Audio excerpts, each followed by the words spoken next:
Ahoj všichni, vítám vás u dnešního videa. Velmi zrychleně se dneska podíváme na zbraň, která se nachází v tomhle kufříku.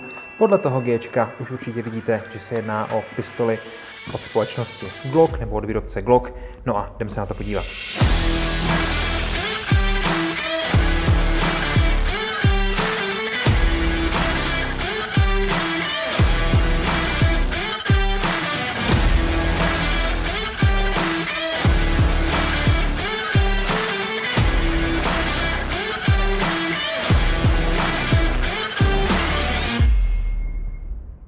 Když si otočíme ten kufřík, takhle nahoru zjistíme, že to je 17, tedy 9x19 Luger, 5. generace a má to MOS, takže na to můžete montovat optické systémy.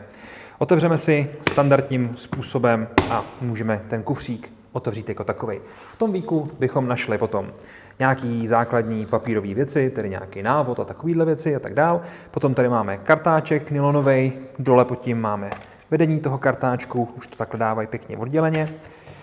Pak tady máme tu věc, jsou to vlastně různé nástavce, nebo respektive takové podložky, když si tam chcete dát právě nějaký ten optický systém, což je super, že to tady máme a nemusíme to dokupovat. Pak tady máme jeden zásobník volně, druhý zásobník ve zbrani, samozřejmě zásobníky na 17 nábojů s těma pěknýma oranžovými podavačema, takže kdo z vás dával přednost zásobníkům od společnosti Magpul kvůli tomu, že měli rozlišený podavače, tak už nemusí, jelikož tady ty podavače jsou a navíc samozřejmě to je podpořený tou plechovou vnitřní konstrukcí. Pak tady máme ten vehikl, který by měl usnadňovat nabíjení. Osobně to nepoužívám. Jsou tady samozřejmě výměnný hřbety, jestli chcete s beavertailem nebo standardní, M-ko nebo L-ko, takže to si klidně můžete upravit. No a pochopitelně ta zbraň je jako taková. Nejdřív si dáme zásobník, zkontrolujeme si, že zbraň je v bezpečném stavu, rána jistoty vždycky bezpečným směrem a můžeme se podívat, co tady vlastně máme, jak jsem říkal, jeden zásobník navíc. Ta 5. generace je udělaná maličko jinak, už tady nemáme tyhle výřezy na prsty, máme to celý maličko pozměněný. Líbí se mi, že ten Glock se snaží dodržet to, co má v názvu, vlastně Glock Perfection.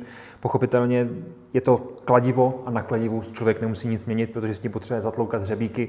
Ve výsledku už je to nástroj finální konstrukce, takhle já beru Glock, je to prostě zbraň, která slouží na obranu, potřebuji, aby byla spolehlivá, potřebuji, aby fungovala, potřebuji, aby byla plochá, což všechno splňuje, ale potom se tady bavit nemusíme, tedy 5. generace. Můžeme se pobavit někdy v dalším videu, pokud už je hotový, bude nahoře fíčku o tom, jaký je rozdíl mezi 5. a 4. generací. Kdyby vás to zajímalo, tak buď to se tam můžete podívat, anebo chvilku vydržte a určitě na tom pracujeme. Nicméně tady máme tedy plochou tu rukojeť jako takovou, takže se to bude líp držet většímu množství lidí. Máme tady samozřejmě možnost tedy montáže toho optického systému. Máme tady vepředu tohle zbroušení vlastně té konstrukce jako takový, což je vidět tady. A máme tady oboustranný záchyt závěru. Samozřejmě můžeme si otočit výpust zásobníku a máme tady maličko jinou spoušť. Samozřejmě máme tady trošku jinou hlaveň a jinou povrchovou úpravu. Zatímco u 4 to byl Tenifer, tak tady je to standardní DLCčko. No, 5. generace, povedená, líbí se mi. Osobně přemýšlím nad tím, že bych to vyměnil za svoji 4, ještě uvidíme, jak se to všechno vyvrbí. Líbí se mi, že tady máme ty přední sedace, tedy abychom to mohli natahovat za předek nebo kontrolovat, jestli to máme nabitý zkrátka takovým tím malým spuštěním, abychom se přesvědčili, že ten náboj v té komoře máme nebo nemáme. Líbí se mi, že tady máme oboustranný záchyt toho závěru, ačkoliv si myslím, že to bude první věc, kterou vyměním. A líbí se mi, že ten Glock šel trošičku dopředu. No, to jsme se trošku pustili už do konverzace, kterou jsem tady přesně nechtěl rozpoutat. Nicméně chtěl jsem vám ukázat, co všechno uvnitř najdeme, co všechno tady máme, takže tady to všechno můžete pěkně vidět.